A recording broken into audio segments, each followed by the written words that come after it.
So let's pick up where we left off.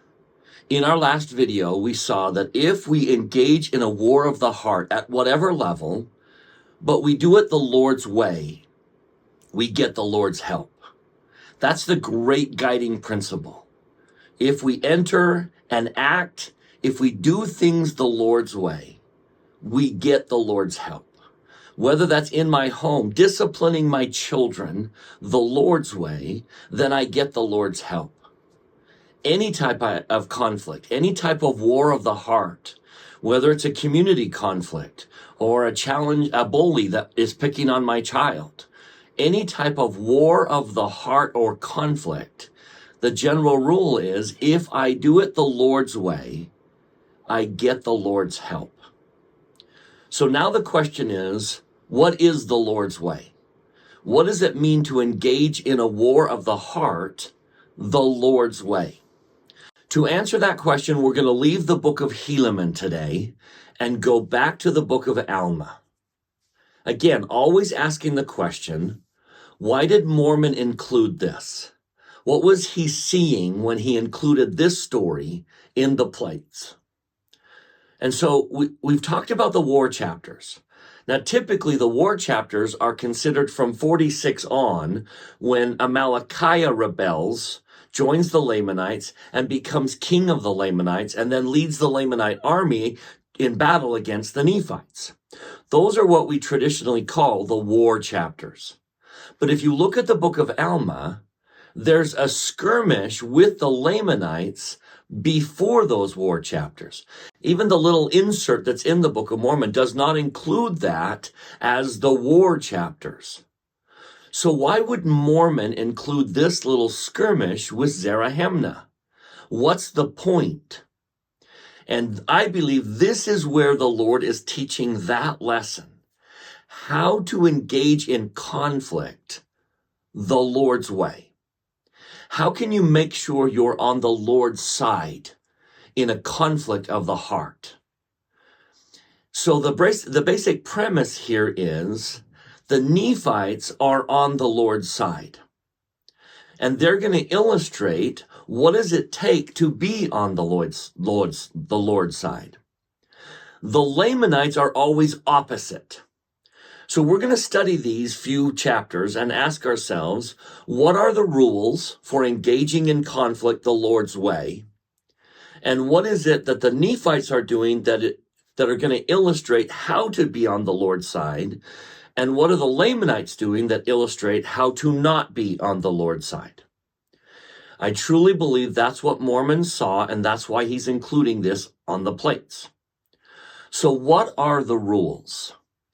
Let's briefly cover the 3 rules that I think we can find in these chapters, and then we'll go back and tackle them one at a time, looking at what are the Nephites doing and what are the Lamanites doing. Rule number 1 is you have to have the right emotion or the right attitude. What is your emotion? What is your attitude as you enter the conflict? The Nephites have a very specific attitude or emotion, and the Lamanites have a very specific attitude or emotion. So number 1, what is your attitude or emotion as you enter the conflict? So for you and I, what is my attitude when I discipline a child, or when I talk to a teacher, or when I engage with a neighbor because there's a neighborhood conflict? What is my attitude about the issues of the heart and the conflict that I'm entering? Number 2, what is your reason for fighting? Or what is your motive? If you have the right reason, you get the Lord's help. If your reason or your motive for fighting, which will be illustrated by the Lamanites, if your reason or motive for fighting is wrong, you are on your own. You may win the victory, but you did it without the Lord's help. I, for one, always want the Lord's help. Remember, what Moroniah couldn't do on his own with the sword, Nephi did with the Lord's help by doing it the Lord's way. So, motive or reason is number 2. Number 3 is a fascinating little rule that the Lord imposed upon the Nephites, and he takes it up a notch in our day, is you cannot be guilty of the second offense. You can't be guilty of the first, which is kind of obvious. But if you want the Lord's help, you can't be guilty of the second offense. You can't be the reactor. You can't strike back. If you are not guilty of the first nor the second, and then in our day we'll see that the Lord kicks it up a notch and says you can't be guilty of the third. If you are not guilty of the second or the third offense, then you can enter the conflict justified with the Lord on your side. Now, if you pass those 3 rules, we'll talk about how the Lord guides you, because just being justified doesn't mean the answer is always to fight with the sword out. Because sometimes the Lord says, put the swords down. Sometimes the Lord says, run. Sometimes the Lord does say, grab the sword. We're going into battle and I'm going with you. So we'll take a look at that at the very end. So those are our 3 rules: right emotion, right attitude, right motive or reason for fighting, and not guilty of the second offense. So now we're going to illustrate those one at a time. Number 1, attitude or emotion. We'll look at the Lamanites.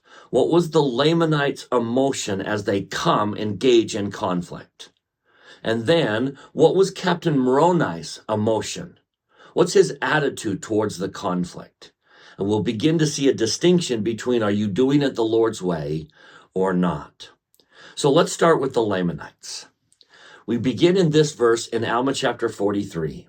Alma chapter 43 verse 7 reveals one emotion in their heart. Now this he did that he might preserve their hatred towards the Nephites. If hatred is the emotion in your heart, you are not going to get the Lord's help, ever. You may win the conflict with the sword. You might get half the land back, but you will not be victorious in a marriage, in a home, in a neighborhood, in a war of the heart. You will never be victorious if hatred is your emotion. Or in the next verse, for behold, his designs were to stir up the Lamanites to anger against the Nephites. I would suggest those are the 2 prevailing emotions that put you counter to God, outside of God's help. If you're handling a discipline situation, a classroom environment, a neighborhood, a conflict of your state or nation, if hatred or anger are in your heart, you will not get the Lord's help. So what are the Nephites doing? What is Captain Moroni's attitude and what's his emotion? Let's take a look at these verses. In verse 13 of chapter 43, and the people of Ammon did give unto the Nephites a large portion of their substance to support their armies, and thus the Nephites were compelled alone. That's a fascinating word, compelled. And then notice in the next verse, verse 14, and thus the Nephites were obliged. Can you kind of picture the emotion in my heart if I'm going into a conflict, compelled? I don't want to do this. This is not something I'm eager to do, but I feel obliged. I feel compelled and obliged to tackle this conflict. Reluctant, almost, is the word. Listen to what Captain Moroni says to Zarahemnah in chapter 44, verse 1. Moroni said unto Zarahemnah, behold, Zarahemnah, that we do not desire to be men of blood. Do you sense that reluctance that Captain Moroni had? We don't want to be men of blood. We're doing this because we feel compelled. We're obliged. So we're going to move forward hesitantly. I find it fascinating. Remember when the woman was taken in adultery was brought before the Savior and they wanted him to judge her? They pushed him and forced him, and he just quietly wrote in the sand. It's that hesitance. It's the caution about making sure I'm doing this the right way and I'm going to get the Lord's help. It's that hesitance to move forward, but a determination to do the right thing. Compelled, obliged, I don't want to be a man of blood. Do you remember later in the conflict when they're trying to free the prisoners and they get the guards drunk and they could have killed them and they didn't? That's the attitude. I won't go any further than I have to. I won't do anything that I don't have to do. We saw this with Nephi when he's trying to obtain the plates and he finds Laban drunk in the street and the Spirit says, you've got to kill him. And Nephi's reaction was hesitance. I don't want to. I don't want to go any further than I have to be victorious in the conflict. And there's the Nephite attitude. There's the right attitude. It's a reluctance, but a feeling compelled or obliged to move forward. Versus the Lamanites who are full of anger and hatred. So if anger is in my heart, if hatred is in my heart, I'm not going to get the Lord's help. To pass test number 1 is I move forward reluctantly, feeling compelled and obliged, but hesitant to do anything. Now number 2, what is the motive or the reason for fighting? Let's listen as the Lamanites describe their motive for fighting. Back in Alma chapter 43, verse 8, when it describes their anger, it says, this he did that he might usurp great power over them, meaning the Lamanites, and also that he might gain power over the Nephites and bring them into bondage. So 2 of the motives of the Lamanites are to have power over you and to put you in bondage. I want to exert my power over you. Jump to verse 10. For they knew that if they should fall into the hand of the Lamanites, that whatsoever should worship God, that whosoever should worship God in spirit and in truth, the true and living God, the Lamanites would destroy. So far, we've seen power over, put you in bondage, and hurt you. I want to hurt you. If my motive is to hurt you, I am not going to get the Lord's help. If I want to embarrass you or bring shame to you, if I want people to mock and belittle, if I want to go on social media and bring you pain and shame, if that's my motive, if your destruction and your pain and your humiliation is my goal and my motive, I will never get the Lord's help. Never. In verse 29, and now as Moroni knew the intention of the Lamanites, that it was their intention to destroy their brethren and to subject them and bring them into bondage, that they might establish a kingdom unto themselves over all the land. So here's another one. I want to exert myself over you. I want to put you down and show my superiority to you. So I want to tear you down and elevate myself. I want to rule over you.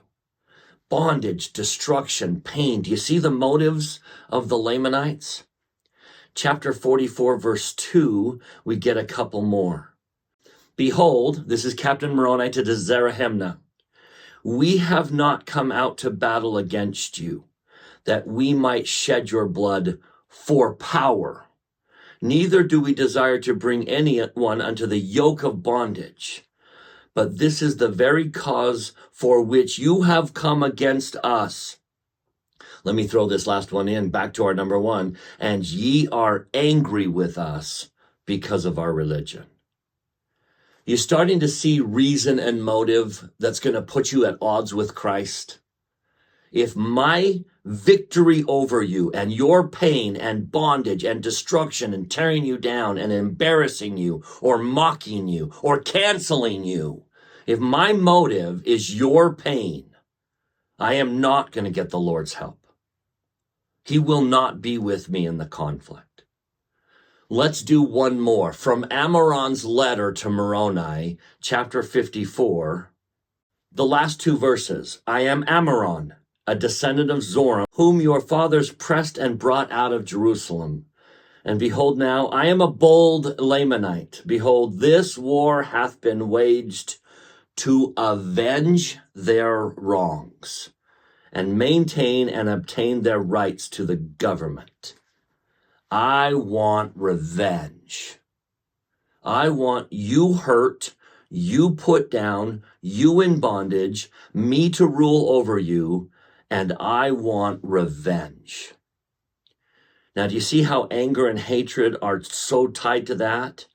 Clearly, if anger and hatred are my attitude, then revenge and your pain are often going to be my motive. But if that's what's in my heart and that's the reason I'm fighting, I will never get the Lord's help, ever.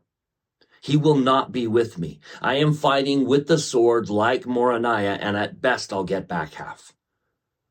So what is the reason for fighting for the Nephites? We can sum it up in 3 words. They fought for 3 reasons. Reason number 1, back in chapter 43.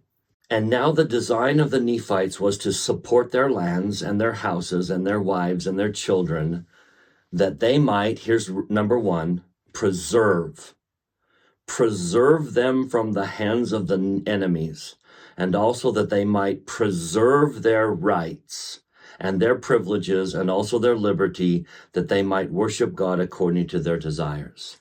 We are going to preserve the way of life that we have built. And I'm not going to let you take it away.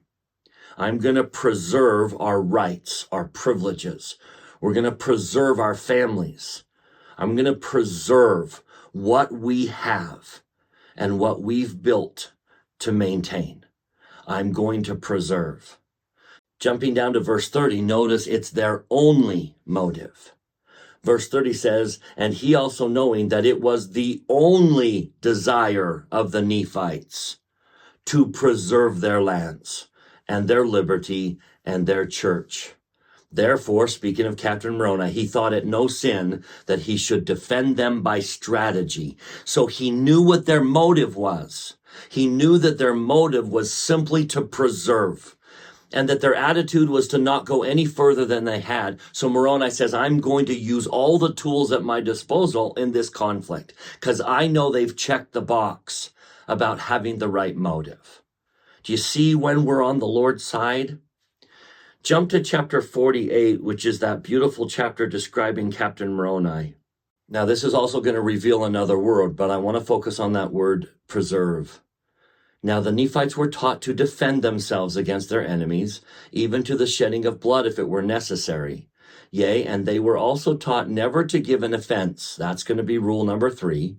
Yea, and never to raise the sword, except it were against an enemy, except it were to preserve their lives. I will not come against you unless it's to preserve my life. Your destruction is not my motive. Preservation of my life, our family, our way of life, our religion, our freedom, that I will take a sword for. But my motive is going to be to preserve. Now that verse gave us word number 2, and that is defend. Verse 45 through 48. Nevertheless, the Nephites were inspired by a better cause, for they were not fighting for monarchy nor power, but they were fighting for their homes, their liberties, their wives, their children, and their all. Yea, for their rights of worship and their church. Now we're going to skip 46 because that's rule number 3. Picking it up in 47. And again, the Lord has said, ye shall defend your families, even unto bloodshed. Therefore, for this cause were the Nephites contending with the Lamanites to defend themselves and their families and their lands, their country and their rights and their religion. I will defend. I will defend my family.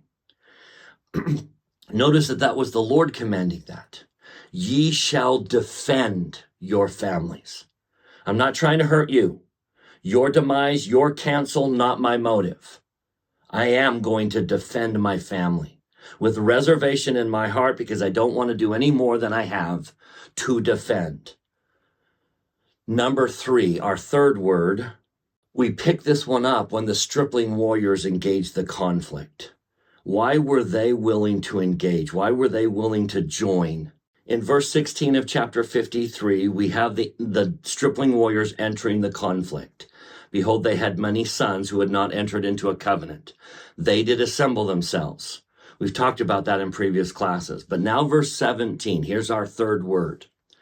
They entered into a covenant to fight for the liberty of the Nephites, yea, to protect the land, even unto the laying down of their lives. Yea, even they covenanted that they never would give up their liberty, but they would fight in all cases to protect the Nephites and themselves from bondage. So there is a reason, if it's not my family, but perhaps I'm going in to protect someone else. I am justified if my motive is protection. I'm going to be a shield. I'm going to make sure you're safe. I will protect. Those are the three motives listed in the scriptures as, first of all, Nephite motives that clearly bring the Lord's help. I am not trying to hurt you. That's a Lamanite motive. My motive is to preserve, defend, and protect. You see that contrast? Power over you, revenge, your pain. I just want to preserve, defend, and protect. So those are the first two rules. Now let's get to the third rule. Back in Alma chapter 43, verse 46, the Lord gave the third rule. And they were doing that which they felt was the duty which they owed to God, for the Lord had said unto them, and also unto their fathers, that inasmuch as ye are not guilty of the first offense, neither the second, ye shall not suffer yourselves to be slain by the hands of your enemies. Even in the defense of your family, you can't be guilty of the first, the aggressor, or the second, the reactor.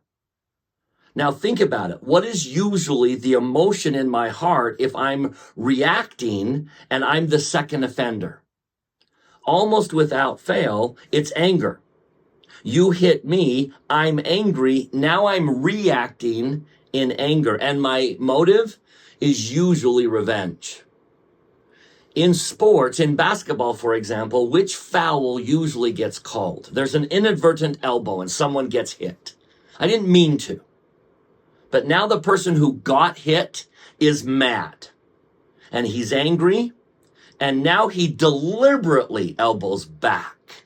And that is usually the one that gets called. Because wrong motive, wrong attitude, and now you're the second offender. You've violated all three of the Lord's rules. And in sports, it's quite often that that's the most aggressive foul, and that's the one that gets called. And in life, we do that. We react. You cannot be guilty of the second offense. Now, in our day, when major conflict was brewing in Jackson County, Missouri, the saints had gone out to settle what they thought was Zion for the redemption in the second coming. And all of a sudden they're being attacked and they're being kicked out of their lands. And the Lord is going to reveal an additional rule, but he's going to tell us why you can't be guilty of the second offense. So turning to Doctrine and Covenants, section 98, verse 23, he starts by repeating the rule in verse 23.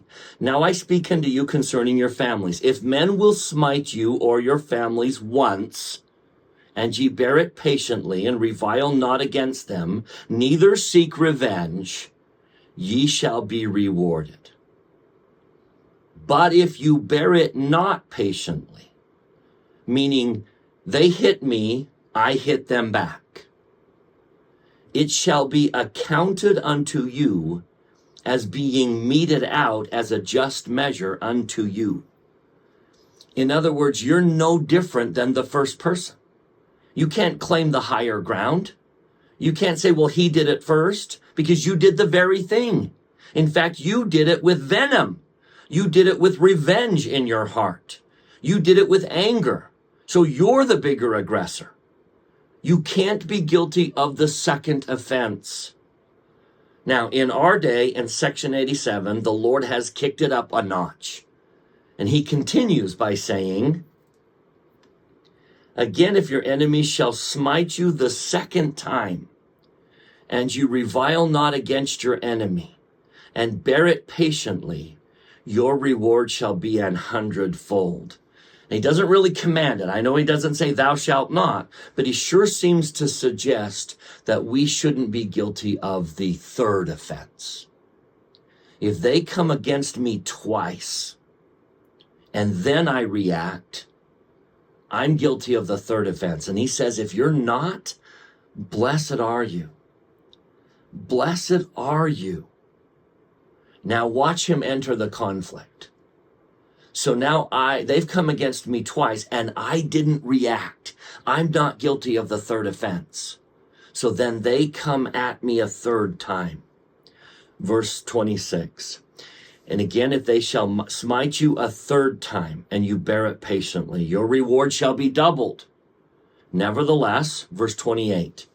I say unto you that if your enemy shall escape my vengeance, that he be not brought unto justice before me, then you shall see to it that ye warn him in my name, that he come no more against you, neither upon your family. Verse 29, then if he shall come upon you, even then, verse 30, if you will spare him, you'll be rewarded. So how many times is the Lord saying, do your very best not to react.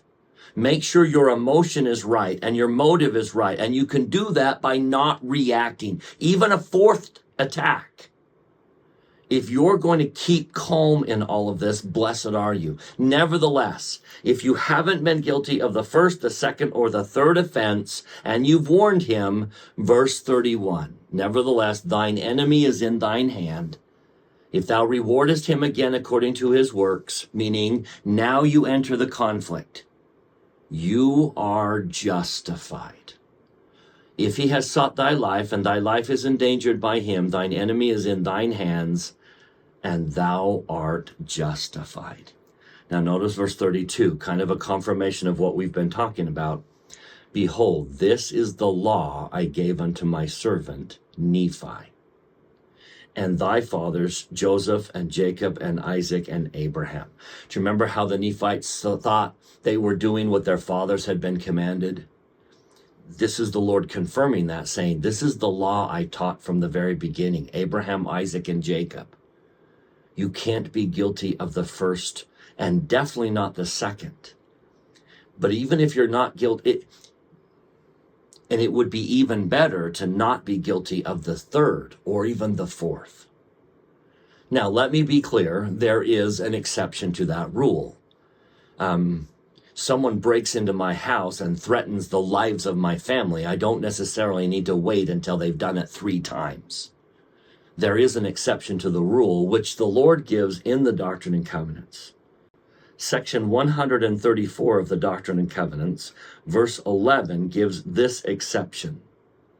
We believe that men should appeal to the civil law for redress of all wrongs and grievances. See, that's the right way to do it. You hurt me. I'm not attacking you. I'm going to appeal to the powers that be to right the situation. Where personal abuse is inflicted or the right of property or character infringed, where such laws exist as will protect the same. But we believe that all men are justified in defending themselves, their friends, their property, and the government from the unlawful assaults and encroachments of all persons in times of exigency, where immediate appeal cannot be made to the laws and relief afforded. There is that moment where I can't risk the life of someone that I love. I can't go through the normal process. And so this is a time of exigency. I will enter this conflict right now. But for what motive? To defend. I will enter we are justified in defending ourselves in a time of exigency. But I would suggest those are rare. For normal, everyday wars of the heart, there is an opportunity to not react, to react calmly, to give them a chance, to make sure that my emotions are right, my motives are right. Therefore, I follow rule number 3, and I'm not guilty of the second or even the third offense. I make sure that when I enter, I'm entering with the Lord's help. Those are the 3 rules that seem to be apparent in the Book of Mormon about getting the Lord's help. Now, what do we do when we're justified? We don't just grab the sword and go running out there swinging it. What do we do when we're justified? Again, let's turn back to Captain Moroni, because the Book of Mormon is going to answer that question. In that great chapter of Alma 48, where we see into the heart of Captain Moroni, and this was their faith, that by so doing, God would prosper them in the land. Or in other words, if they were faithful in keeping the commandments of God, that he would prosper them in the land and warn them to flee or prepare for war according to their danger. In other words, God will prosper us according to the danger and direct us. Now think about the Book of Mormon. Sometimes he said, run. To the stripling warriors running in front of the Lamanites, run. Sometimes he said, drop the sword. The very best thing that you could do is to drop the sword and not fight back. How many people were converted that day because the Nephites were not fighting? And sometimes the answer is grab the sword. We are going out together. There's a beautiful example of that in 2 Chronicles chapter 20, where King Jehoshaphat of Judah is surrounded by an army. And he appeals to the Lord. He goes to the temple and he prays. When the Lord speaks, he says, this is God prospering them according to the circumstances. He says, verse 15, thus saith the Lord unto you, be not afraid nor dismayed by reason of this great multitude. For the battle is not yours, but God's. Now, what's he going to do? Verse 17, you shall not need to fight in this battle. Set yourselves. Stand ye still and see the salvation of the Lord with you. O Judah and Jerusalem, fear not nor be dismayed. Tomorrow go out against them, for the Lord will be with you. If we are justified, if we are doing things the Lord's way, he goes into the battle with us. That is why Nephi succeeded, because he partnered with the Lord in a conflict of the heart. If we violate the rules and do not have the Lord's help, it is my witness to you that you might win the victory, but you are fighting with the sword like Moroni. And often, at best, you will barely get back half. But if you will enter the conflict the Lord's way, you will get the Lord's help. And maybe he tells you to run. Maybe he tells you to drop the sword. Maybe he says, go to the courts. Maybe he says, let's go fight. But the key is the Lord's going to prosper us according to the circumstances. And he will guide us and tell us how to be victorious. We can be victorious in wars of the heart, whether they're in our home or in our community or even in our nation. We as a nation can be victorious in wars of the heart if we follow the Lord's rules and engage in conflict the Lord's way. Then we will get the Lord's help. Of that I bear solemn testimony, as one who has entered conflict without the Lord's help, having violated the rules. I know the difference. I know what happens in my home when the Lord is with me. I know what happens in my classroom when I'm trying to handle a behavior situation and I'm not following the Lord's rules. I have entered conflict without him, and I have entered conflict with him, and I know the difference. And I testify to you that if the prophecy is we will wage wars of the hearts, the only way we can engage in that conflict and be victorious is if the Lord is with us. If we do it the Lord's way, we will receive the Lord's help. Of that I testify in the name of Jesus Christ. Amen.